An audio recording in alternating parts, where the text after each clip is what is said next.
Radhe Radhe. I hope आप सब अच्छे होंगे। बड़ों को मेरा जी भर के प्रणाम है, छोटों को मेरा खूब सारा आशीर्वाद है। आप सब भी अपनी अच्छी अच्छी ब्लेसिंग मुझे देना की मर्जी। बोलो राधा वल्लभ लाल की जय। चलो स्टार्ट करें। मैं ना 2 कहानियाँ बताती हूँ आप लोगों को। पहली नारद जी की, वो बहुत स्पेशल। मतलब मैं कहानियाँ सुनती हूँ।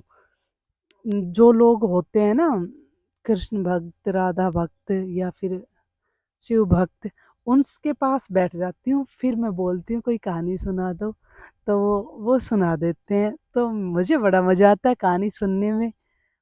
और भक्त है तो उनको सुनाने में मज़ा आता है, वो मुझे सुनाते हैं। फिर मैं आप लोगों को बताती हूँ। कुछ कुछ मतलब मेरे दिल को बहुत छूती हैं, तो मैं ज़्यादा टाइम तक याद रहती, वरना कुछ कुछ मैं भूल भी जाती हूँ। पता है, एक बार ना नारद जी को बड़ा गुरूर हुआ था कि यार मेरे से बड़ा भक्त तो कोई है ही नहीं नारायण का। वो नारद जी गए नारायण के पास, बोले प्रभु आपका मेरे से बड़ा कोई भक्त नहीं है। नारायण जी बोले ना ना लाडले, ऐसा ना है। बोले नहीं, बताओ कौन है। बोल नीचे देख, एक किसान खेत में हल जोत रहा है, वो है तेरे से बड़ा भक्त मेरा। बोले अच्छा प्रभु नहीं है। बोले वो तो देख गृहस्थ में है, काम करता है कितना सारा, और कितना काम करता है, फिर नाम जप करता है आपका। तो वो जो किसान था ना, वो भाई काम करे बेचारा, तो बोले राधे कृष्ण राधे कृष्ण राधे कृष्ण। वो कहीं हल चलाए तो भी बोले राधे कृष्ण राधे कृष्ण। वो कहीं कुछ और काम करे खाए तो भी बोले राधे कृष्ण राधे कृष्ण। कहीं चलने लगे जाए तो भी बोले राधे कृष्ण राधे कृष्ण। वो अपने काम में मस्त रहे पर बोले राधे कृष्ण राधे कृष्ण। बोलो ये मेरा बड़ा भक्त है। बोलो नहीं प्रभु ऐसा नहीं हो सकता, मैं तो ये भक्ति करता, मतलब अपने अपने तरीके से वो अपने आप को सबसे बड़ा मानने लगा। बोलो तो एक बात नारायण बोले, बोले मैं प्रूफ कर सकता हूँ वो बड़ा भक्त है। बोल ठीक है करो प्रभु। बोले एक काम करो, तुम एक दिया लो और उसमें घी डाल के, घी तेल जो भी डाल के बोला, वो डाल के और तेल डाल के, और एक दिया लो और उसमें तेल डाल के भर लो उसको और उसको जला लो। ठीक है, वो जला के आए नारायण के पास। बोले मेरी परिक्रमा लगानी है एक। बोले ये तो मैं यूं कर दूं। और बोले साथ साथ नारायण नारायण बोलना है। नारद जी बोले बोले आसान है प्रभु, यूं कर दूंगा, यूं यूं काम है, ये मेरे दाएं हाथ का काम है। फिर क्या था, नारायण को तो पता था ना ये आसान नहीं है। फिर क्या, वो गए वहां पे नारायण की परिक्रमा लगाने लगे। तो वो जब परिक्रमा लगाने लगे ना, तो खड़े नारायण को थोड़ी ना परिक्रमा लगती है, उनकी कुछ स्पेसिफिक जगह होती है, शायद उन उसको परिक्रमा लगा रहे थे नारद जी। मुझे उस जगह का नाम नहीं पता है देखो। तो उसको जब परिक्रमा लगा रहे थे, तो वो जब घी चले तो वो हिले भी दिया, हिले डुले तो वो इधर उधर घी थोड़ा हो तो वो रुक जाए नारायण नारायण बोलते हुए। तो बीच बीच में रुके, तो वो लगा के परिक्रमा आए। बोले प्रभु लगा दिए परिक्रमा। बोले अच्छा। बोले बस इतना हुआ, जब मैं परिक्रमा लगा रहा था ना, तो तेल तो ना डलने दिया, पर जब इसको ये थोड़ा हिलने लगे ना, तो मैं रुक जाता था इधर उधर।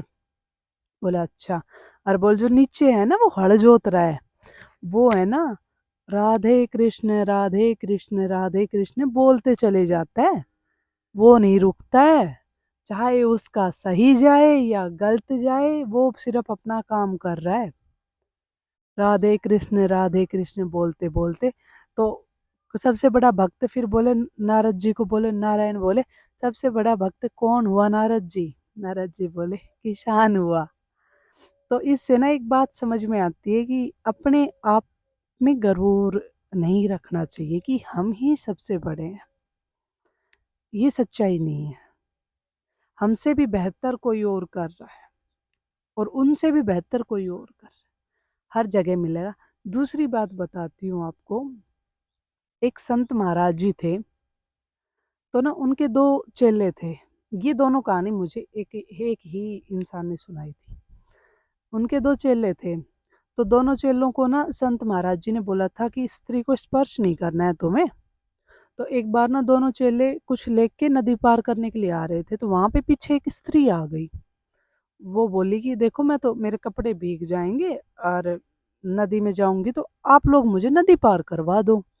तो भई गुरु आदेश था उनको कि स्त्री को छूना नहीं है मतलब आप लोगों को, तो एक ने तो मना किया और दूसरे ने ये सोचा कि अगर मैं मना करूँगा तो ये भी पाप है, हो सके शायद इसको घने जंगल में कुछ काट ले, खा जाए जानवर, ये पार ना कर पाए इस इन वस्त्रों में।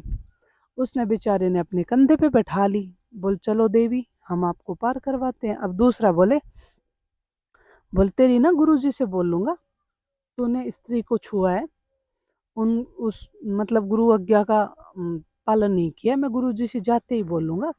और फिर दूसरे के मन में क्या कुभाव, अरे इसने तो गुरु आज्ञा का भी पालन नहीं किया और अपने मतलब स्त्री को भी छू लिया और भी एक दो गलत भाव थे उसके मन में। फिर क्या वो गुरुजी के पास आया, मतलब इतना सोचते-सोचते हाँ, हाँ, इसने तो स्त्री को छू लिया, मतलब 2-4 गलत भाव भी थे कहीं न कहीं।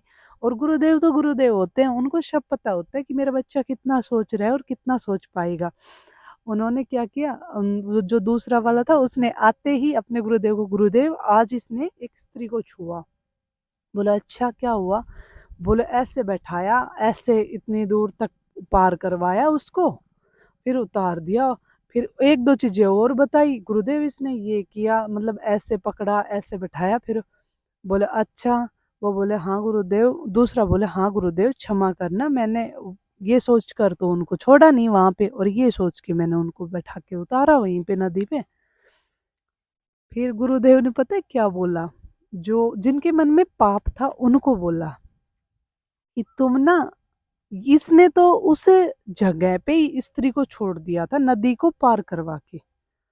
इसने तो अपना सिर्फ कर्म किया, उस स्त्री को पार करवा के उसको बचा के। इसकी कोई मनसा थोड़ी ना थी उसको छूने की और तुम उस स्त्री को बिना छुए पापी हो चुके हो। तुम उस स्त्री को अपने कंधे पे बैठा के यहाँ तक ले आए हो। आप सब समझ जाओगे मेरे हिसाब से तो जो मैं आप लोगों को बताना चाह रही हूँ। तीसरी बात बताती हूँ। एक बार ना एक संत महाराज जी थे। पता है एक सच्ची बात बताऊँ मुझे ये याद ही नहीं है ये कहानी मुझे सुनाई किसने थी। लेकिन जिसने भी सुनाई उसका ए लॉट ऑफ थैंक्स है कि उसने मतलब ये कहानी सुनाई और मुझे बिल्कुल भी याद नहीं है। मैं बहुत अपने दिमाग पे जोर डालती हूँ कि किसने सुनाई थी, किसने सुनाई थी?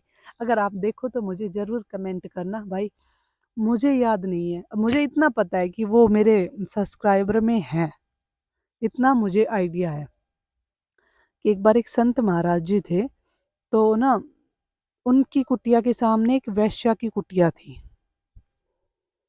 वो गांव से बाहर थे और वेश्या की कुटिया भी गांव से बाहर ही थी।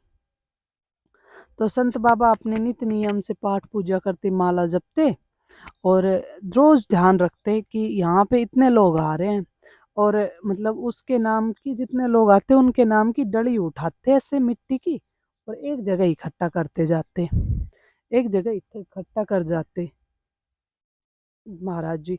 उसके बाद क्या हुआ कि बहुत ज़्यादा डलियाँ इकट्ठा कर दी। कुछ टाइम बाद वेश्या की मृत्यु हो गई भई। वेश्या की मृत्यु हुई तो वो चली गई भई अपने ऊपर। उसके बाद संत महाराज जी की कुछ टाइम बाद मृत्यु हुई, तो वो भी गई ऊपर। अब ऊपर गई तो यमराज ने जाते ही बोला, संत महाराज जी को लेने यमराज आए थे। तो यमराज ने जाते ही बोला कि पटको उठा के इसको नरक में। अब वहां पे संत महाराज जी ने क्या देखा कि वो जो वेश्या थी ना वो स्वर्ग में, अच्छे धाम में, अच्छी जगह पे। तो उनके मन में प्रश्न उठा, बोला देखो ये गलत बात है, इसने तो ऐसे ऐसे कुकर्म किए, ऐसा ऐसा किया, तब आप लोग इसको तो ऐसी जगह भेज रहे हो और मुझे मुझे यहाँ पे भेज रहे हो नरक में। बोला कि फिर पता है उन्होंने क्या बोला? बोल तू रोज इसके नाम की माला जप करके और डली उठा के रखता था इनकी, तो जो तेरा पुण्य था ना, तेरे मन का पाप था वो तो रह गया।